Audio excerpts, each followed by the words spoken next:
Hi friends, welcome to post of life channel. நம்ம இன்றைக்கி என்ன பார்க்க போகிறோன்னா, நல்ல டேஸ்ட்டான பாவக்காய் தொக்கு எப்படி பண்ணுறதுன்னு பார்க்க போகிறோம். மெயினாக கசப்பே இல்லாமல் எப்படி பண்ணுறதுன்னு தான் பார்க்க போகிறோம்.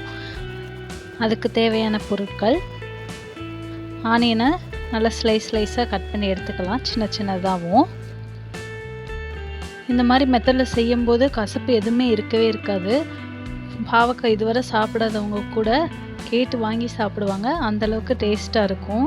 ஒரு வாட்டி இதே மாதிரி நீங்கள் ட்ரை பண்ணி பாருங்கள்.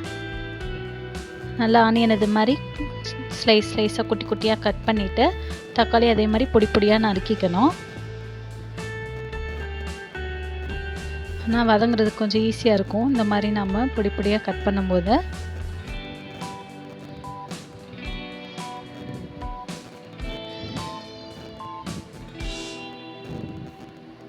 கசப்பே தெரியாது இந்த மெத்தடில் நாம் பண்ணுறது.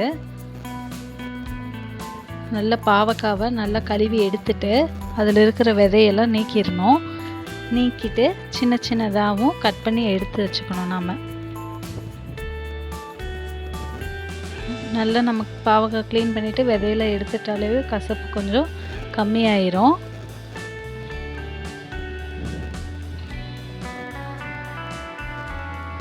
பாருங்கள், பாவக்காவை நம்ம விதை நீக்கி எடுத்தாச்சு. தக்காளி, வெங்காயம், கருவேப்பிலை, வீட்டு மசாலா தூள் எடுத்து வச்சுருக்கோம். அப்புறம் தேவையான அளவுக்கு ஒரு குட்டி லெமன் சைஸில் புளி எடுத்து வச்சுருக்கோம். நம்ம புளியை தண்ணியில் போட்டு ஊற வச்சுக்கோங்க. பாவக்காய் பாருங்கள் எப்படி க்ளீன் பண்ணி வச்சுருக்கோன்னு. நல்லா சீட்ஸே இல்லாமல் க்ளீன் பண்ணியிருக்கோங்க. இப்போ வெண்டைக்காய்க்கு வதக்குற மாதிரி பாவக்காய்க்கும் எண்ணெய் ஊற்றி வதக்கி எடுத்துக்கலாம். நம்ம ஒரு வானலில் எண்ணெய் தேவையான அளவு ஊற்றிக்கோங்க. நான் ஒரு சைஸ் பெரிய பாவக்காய் எடுத்துருக்கேன்.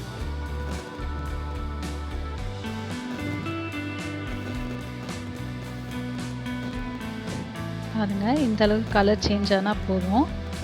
நல்லா வதக்கிக்கோங்க.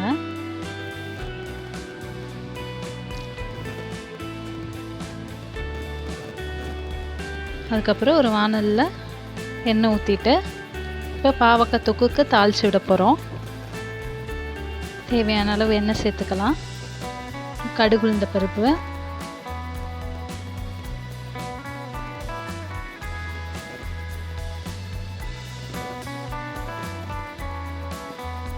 அப்புறம் கட் பண்ணி வச்சுருக்க வெங்காயம், அப்புறம் ஒரு கொத்து கருவேப்பிலை.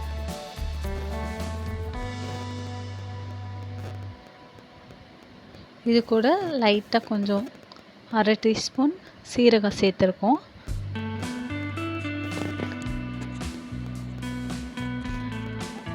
அரை டீஸ்பூன் வெந்தயம் இது கூட ஆட் பண்ணிக்கலாம்.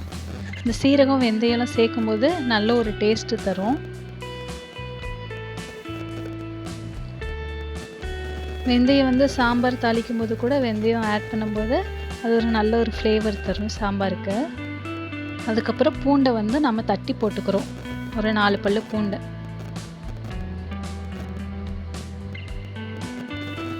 நல்ல இந்த அளவுக்கு கலர் சேஞ்ச் ஆன அப்புறம் நம்ம நறுக்கி வச்சுருக்க தக்காளியை போட்டுக்கலாம். நல்லா தக்காளி நல்லா வதங்குற வரைக்கும் வதக்கி விடணும்.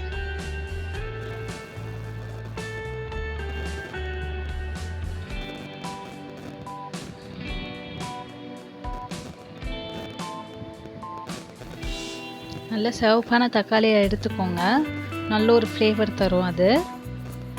அப்புறம் உப்பு தேவையான அளவு. இந்த மாதிரி தக்காளி வெங்காயம் வதக்கும்போது உப்பு ஆட் பண்ணால் கொஞ்சம் சீக்கிரமாக வதங்கிடும். அப்புறம் நம்ம எண்ணெயில் போட்டு வதக்கி எடுத்து வச்சுருக்க பாவக்காய் இது கூட ஆட் பண்ணிக்கலாம்.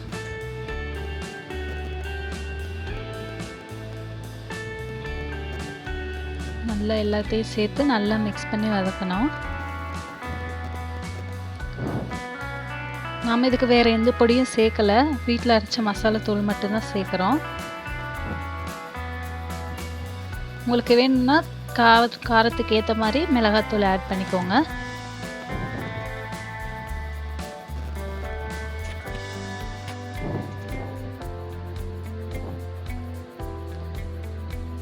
நம்ம சேர்த்துருக்க பாவக்காய்க்கு ஏற்ற மாதிரி தேவையான அளவு தொக்கா தான் செய்ய போகிறோம். அதனால் கம்மியான அளவுலேயே தண்ணி சேர்த்துக்கோங்க. இந்த பாவக்காய் வெந்து வரதுக்கு ஏற்ற மாதிரி.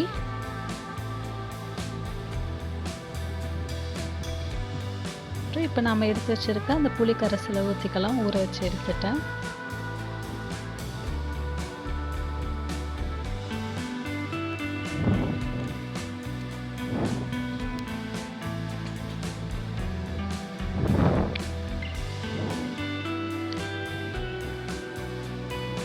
இப்போ நல்லா கொதி வரட்டும். நல்லா கொதி வந்து நல்லா குழம்பெல்லாம் நல்லா சுண்டணும். வந்து நமக்கு டேஸ்ட் நல்லாயிருக்கும், கசப்பும் தெரியாது.